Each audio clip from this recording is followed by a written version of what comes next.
Step 1, go to eBay. What you're looking for is an authentic Sega Saturn with a copy of Sonic R. Now keep in mind, the game's rare, so if you can find a copy for under $500 without a crack in the jewel case, I'd say that's a good deal. Oh my god, bro. Oh, hell no, man. What the fuck, man? Jump computer, stop beeping!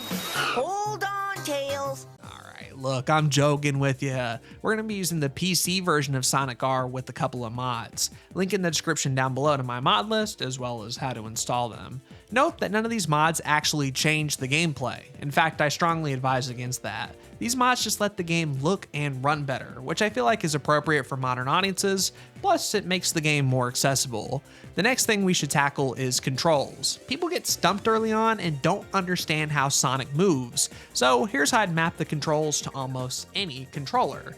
For starters, you want the bottom button to be set to action.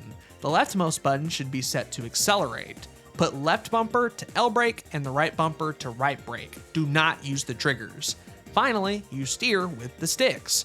Don't worry about the camera button. I have it set to the rightmost button, but you can set it to whatever you want. The same is true for pause. I will note you will be tempted to put accelerate on the sticks, but you don't have to. They function almost identically. In fact, I don't even use the acceleration button because of the character we pick.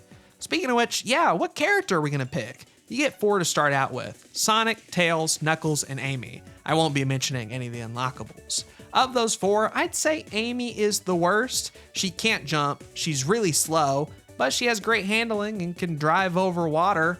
Tails is okay, average speed, and he can fly.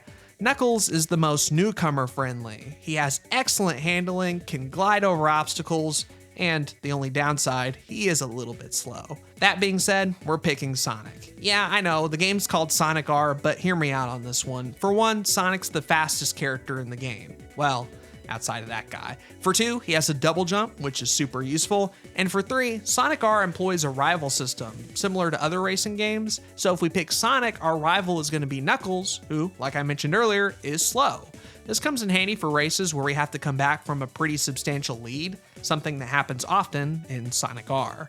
Remember those controls we said earlier? Well, here's how I use them. The action button is for jumping. You can use this to avoid obstacles. The L and R brakes are for tight turns. Think of them like drifts. Use the L brake to turn left and the right brake to turn right. Fun fact, you can actually hit both at the same time to come to a complete stop. How cool. Like I said earlier, I don't use accelerate, especially with Sonic. However, if you were to use a character like Knuckles, I could see it coming in handy. The main thing I want you to keep in mind is that Sonic, or really any of the characters, don't control like platforming mascots. They don't really control like cars either. I think of them more like pinballs. Think about it, if you're a pinball and the racetrack is the course, when you bounce into a wall, you shouldn't lose momentum. You just bounce off and keep going. This functions differently than Mario Kart, where if you bump into a wall in that game, you lose all your speed. The only thing that can slow you down is yourself. Damn, that's kind of depressing. I need to go to therapy. Let's see. Aiden, is it?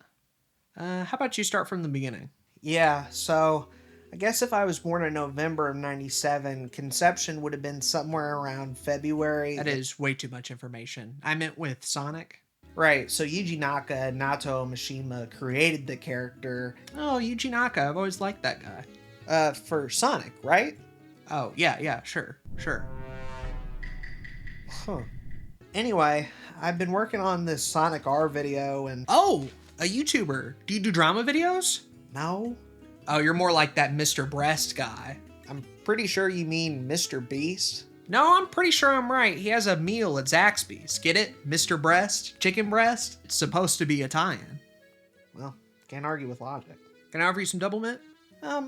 No thank you. Oh, no? Okay. Anyway, for this section, I talk about the Now, most people like to take the packaging off, but I actually prefer it with it on. I figured maybe it would be at least practical. That's a metallic texture that I really like. Let's just move on to the next section. Believe it or not, there's not much to do in Sonic R. I know it says there's 4 modes, but really there's only Grand Prix. Options we've already covered, multiplayer as well, multiplayer, and time attack doesn't get you anything. It can be helpful to learn the layout of the track, sure, but even then, it doesn't include the coins or the emeralds, so I don't think it's useful.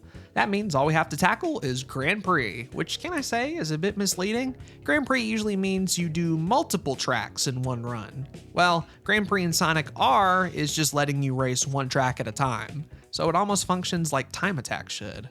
What an odd game.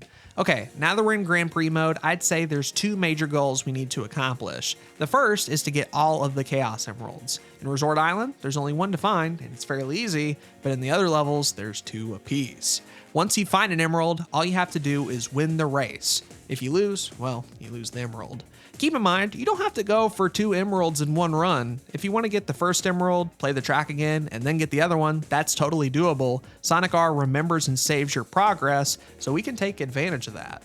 The reward for collecting all the emeralds is, of course, Super Sonic, the most broken character in the game. He has the best speed, the best handling, the best acceleration. He's super worth it. Our second goal is to collect a bunch of coins, 5 per track. In Resort Island, after you collect 5 coins, you have to finish 3rd or higher.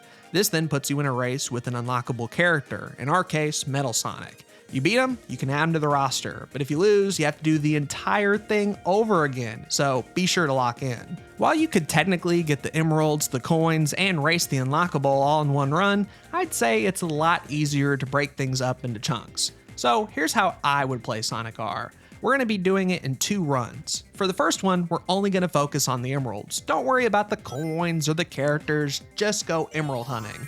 After that, you unlock Super Sonic. That's when the second run starts. We can now just focus on the coins. The advantage here is that because we're Super Sonic, the rival battles are way easier. Plus, you've already played through the tracks once, so you should already know where the coins are too. Once we've finished the second run, you'll notice we have 1 track left to play, Radiant Emerald. The nice thing here is that there are no collectibles on this track. No Chaos Emeralds, no coins, and only 1 unlockable character. We don't even have to race them. All you have to do is get first place and bam, Dr. Robotnik is unlocked. It's also how you get the true ending of Sonic R. You unlock Super Sonic, beat Radiant Emerald, and that's it. Keep in mind, Radiant Emerald is less of a final challenge and more of a celebration. So if you make it to this point in the game, consider yourself lucky. And it's like, wow, now I'm forcing people to play the game twice. They don't even like Sonic R. What's the point in all of... I don't believe you. If you don't mind, I need to consult with my colleague. Oh, yeah, another colleague? Sure. Is that a Steve amiibo? Yeah, me too. Dr. Steve has been in the therapy game for many years, I assure you. He's great with kids. That doesn't make me feel better. I'll be honest with you.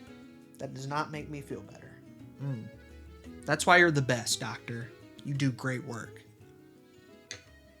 Just play the last section. Alright, for the final section of the video, I want to give you track-specific advice. Keep in mind as you're watching, I'll be providing maps as well as locations for the coins and emeralds, so if you need to pause the video at any point, feel free. Starting first with Resort Island, there's only 1 emerald and it's located behind this 50-ring gate. 4 out of the 5 coins are free to get, except for this one, which requires 20 rings. I'd say the toughest coin is right here, near all these miniature islands. It's a little bit out of the way, and if you're normally racing, I wouldn't go this route, but if you have to get the coin, it's right here. Here's a shortcut. If you're looking to catch up, go through the woods rather than the loop-de-loop at the end. It saves a lot more time.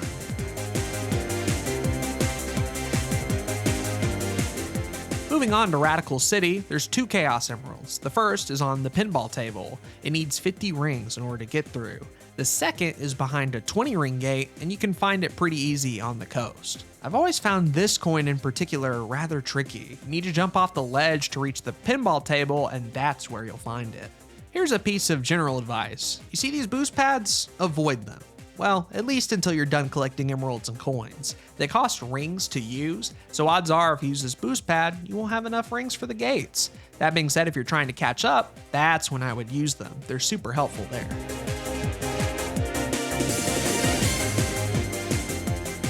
Next up is Regal Ruin. The first emerald costs 20 rings, and it's actually on the main path. Get 20 rings, and it's all yours. The second emerald is also near the start of the course, but requires 50 rings to get, and it's a bit more out of the way. Chances are, if you're missing a token, it's this one near the beginning. You have to kind of go through these passageways in order to find it, but hey, now that you know where it is, use it as a shortcut. This route is way nicer. Here's another random tip for you. Always collect items. They give you rings, they give you shields, and even speed up shoes. The shields allow you to traverse the course much easier.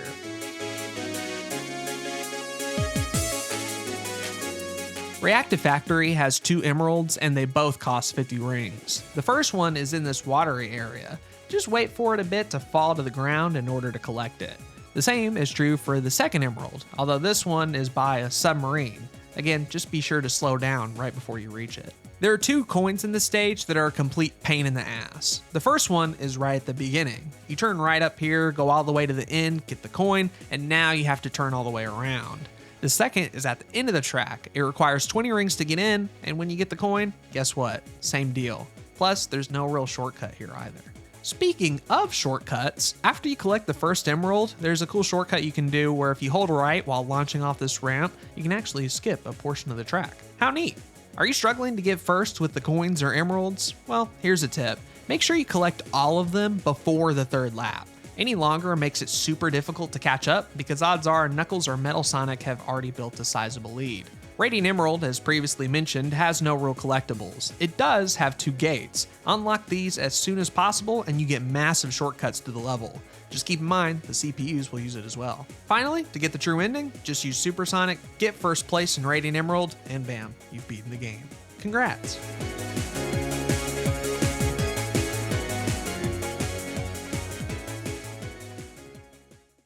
Okay.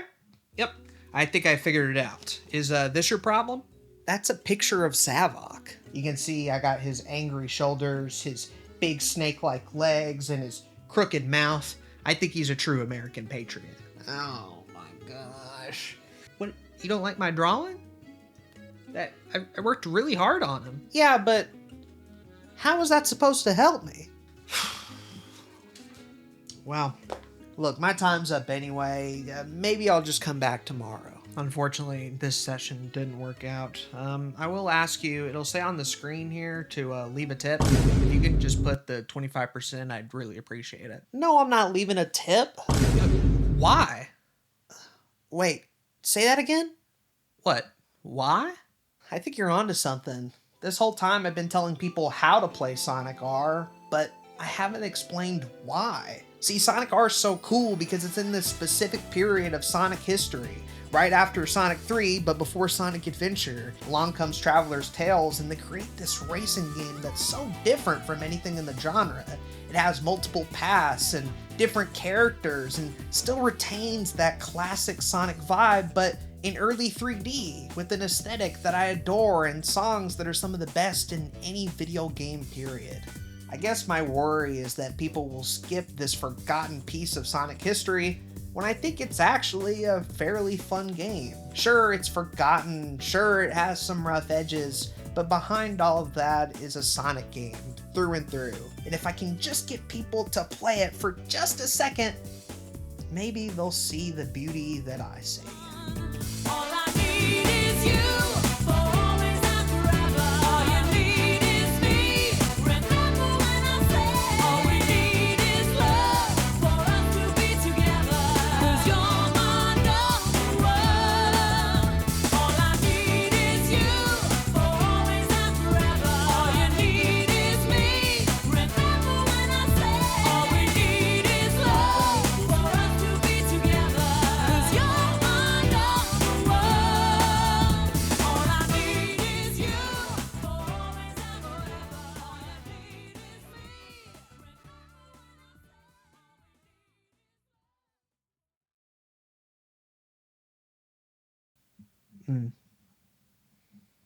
You know, that's really touching.